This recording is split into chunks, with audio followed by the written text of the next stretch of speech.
March 31st is a date etched into the memories of Arsenal fans, and every one of them wishes it wasn't. It was the day in 2001 when Arsenal lost one of its favourite sons, David Rocastle, at the age of just 33 to non-Hodgkin's lymphoma. Rocky, as he was known, was more than just a footballer. He was one of the club's true greats, on and off the pitch. Well, David was a former teammate of mine. I came here as a schoolboy at the age of 15 alongside David, a very shy young man, outstanding talent, and right from the off I was convinced that he was going to become a top player, which of course he went on to do, and it was a very sad thing when he died so very young. Tragic really for all that knew him. David was a special guy. I was privileged, again, on my tours that I go around. We've got the time capsule there, and there's 30 different items that are in the time capsule. And one of them is Rocky's shirt, and I had a great privilege of playing with football with him, and he's a fantastic footballer. But the thing that I'm more proud of is knowing him as a human being. He was a fantastic person, a fantastic human being. I always give him to say, when we do the time capsule, by the way, David Rocastle's shirt, and then I make it pretty clear to the people doing the tours what Rocky was about, who he was, so he ain't never going to be forgotten as I'm concerned.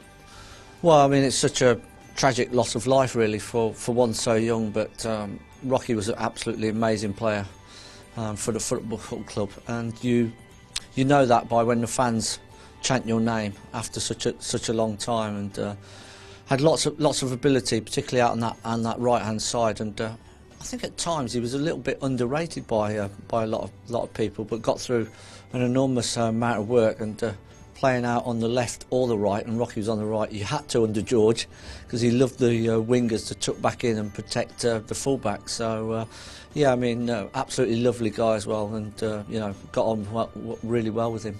It's just amazing that it's already 10 years, because I remember when it happened and how quickly it happened, because he went away from England to play for 1 year, and when he came back it happened very quickly. 10 years on from his passing, Rocastle's style of play has not been forgotten.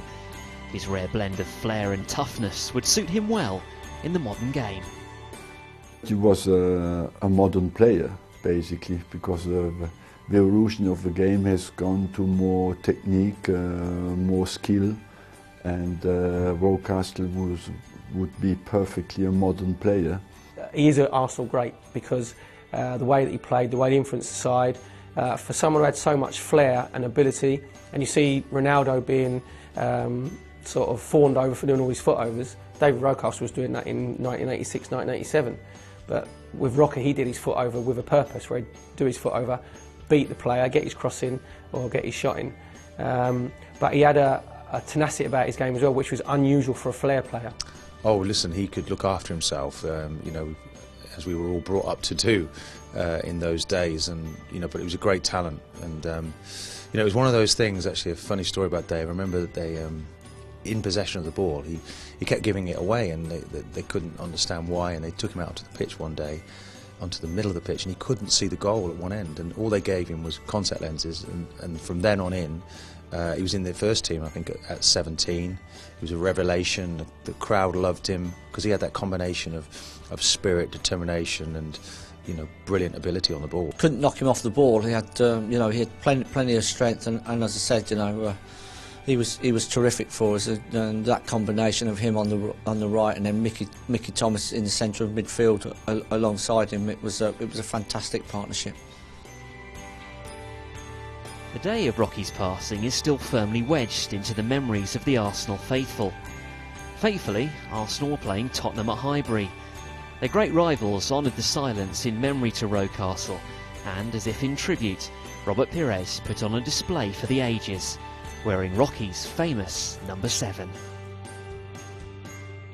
Respect was served, and that's what you want for a player who had not only an exceptional dimension as a football player, but as well a human dimension, and everybody liked him, you know, and it was, I couldn't believe when you told me it's 10 years ago but we don't forget him. I'd left the football club, and the first I heard of it was that I was on my way to training with West Ham, and when I heard the news, you sort of stop and you sort of, I don't believe I've really heard just what I've heard, but and then obviously you're listening for updates, and yeah, obviously it was true, but it was obviously a very, very sad day, not only for myself but even more for his family members. We knew that he'd been ill, but none of us really knew the severity of it. Certainly didn't think it was going to happen like it did, so it was quite a shock.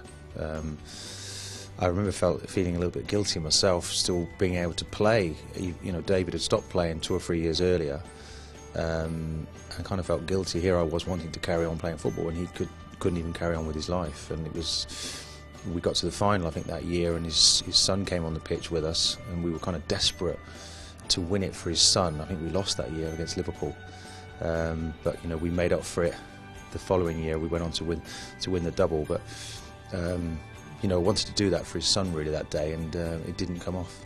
I remember exactly where I was when I heard on the radio that Rocky had tragically died, and I was told he was getting better the 2 weeks before. I'd seen Davo, and he said, yeah, he's having treatment, he's getting well. And I'm not an emotional, I'm not an emotional person at all, you know, but that was one of the few times as an adult that I had a tear in my eye with Rocky, and I think anybody who had any connection with Rocky would be exactly the same.